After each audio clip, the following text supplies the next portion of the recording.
Follow the signs to the end of the road.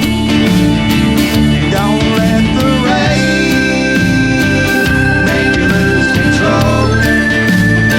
And don't be afraid when it's time to go. Just follow your signs to the end of your road. Hello, welcome to Paramusic TV. I'm Johnny Long. I've never really gone into the story of how me and my wife ended up here in this house. If you've ever followed anything about the paranormal, you would find that this is a common occurrence. That feeling of when you walk into a house that this is the place you want to live, and then it ends up being haunted. Now fortunately, our experience has not been negative, other than maybe a couple of times that were a bit, sketchy, I guess you could say. I think we looked at about 10 houses, give or take, and none of them were the one, for various reasons. But even when I was looking at the papers, this was on a list of the homes, I felt like this was one to look at. Now there was one other one that we were very interested in, but it was a little further out of town than we wanted to be at that time. So we sort of, kept our thumb on that house for a bit, but I knew even looking at the listings that this was a house I was really interested in seeing. The day that we were going to look at this house, just a few days before, the band that I'm with, the Mile High Band, this was in the beginning stages of when the band had already existed, probably about a year before I joined. But when the position came up, we played a couple of shows together, kind of on a trial basis. The day that they actually asked me to join the band was the day that my wife came to look at the house, because as it so happened, we had a booking come up, so I had to go to that. But my wife Rebecca came here with our real estate agent. I told the guys, that this was going on, and they didn't know where it was. They just knew we were, looking at a home. Time goes by. We decided to buy the house. I came and looked at it, and was like, yes, I think this is the place. Fast forward a few weeks past that, we had a situation where I had to have a ride to a gig at that point. The day one of the band members that was going to pick me up, he was walking up to the front porch, and his expression, I was afraid something had happened. He looked teary-eyed, and he was kind of looking around and pounding his chest. So I opened the door, and I'm like, what's wrong? And he said, Johnny, my grandparents built this house. He says, I practically grew up here. My mom was raised here.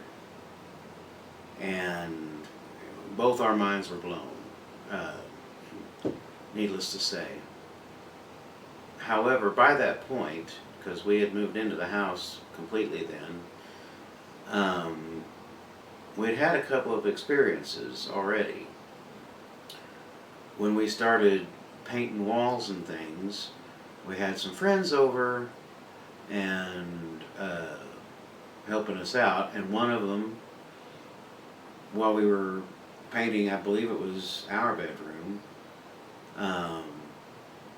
I noticed he kind of looked funny, and he put his brush down, and he walked out of the room. He was gone for, I don't know, 2 or 3 minutes, and you could hear him walking around, and Came back and he was like, okay, I know that I heard the sound of a broom falling, but he says, I've looked all over the house and I can't find anything. Well, me already having experience as an investigator, and as if you've been watching my videos, you know my story, I knew immediately what that meant. And sure enough, as time went by, I heard the sound of a broom falling. We all heard that sound, and it wouldn't be in the same place, it would be in various other places. It probably took us a week to figure out, okay, that we're not alone in this house. But as time's gone on, I can tell you that most of the activity happens here in this office. This is probably Grand Central. Next in line would be the dining room and the kitchen. I would say at least a couple of times a week it sounds like somebody's in the kitchen rattling plates, shuffling around.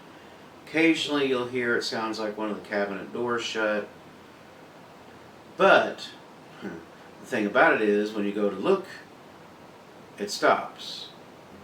Now, things happen all through the house, but these are the spots that, like most of the time, even if you're sitting in the living room, if you hear something, it's going to be in here, or the kitchen, or the dining room, and occasionally the hallway, which is another hot spot.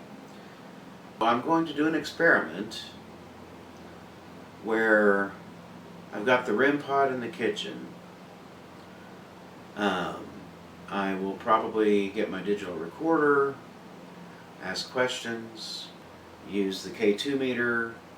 It happens any time of day or night. That's why these last couple of investigations I've done here are in the daytime. I just happen to have the house to myself for a bit. So coming up, me and my wife, I think, are going to do some experiments more at night and things of that nature. Anyway, I'm going to turn on the REM pod and go from there, see what happens. Now I have the REM pod going and the K2 meter there on the table. The REM pod is over there, and the reason I put it there is because that's where kind of the activity, when you hear things in the kitchen, it's kind of around that area. And there's also things that happen. I haven't gotten into all of that yet, but I'm going to just kind of leave it alone for a little bit. I have some things to do and see if either of these go off.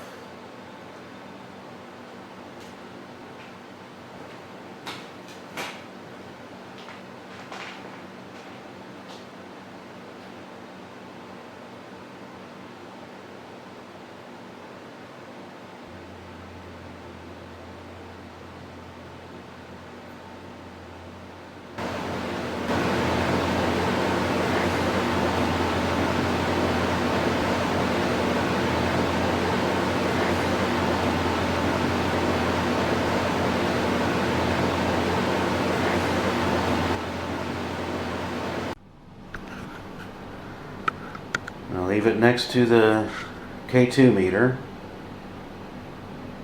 Light up the K2 meter if you leave a message. I'm going to do some other things, just anything you want to say. Doesn't matter what.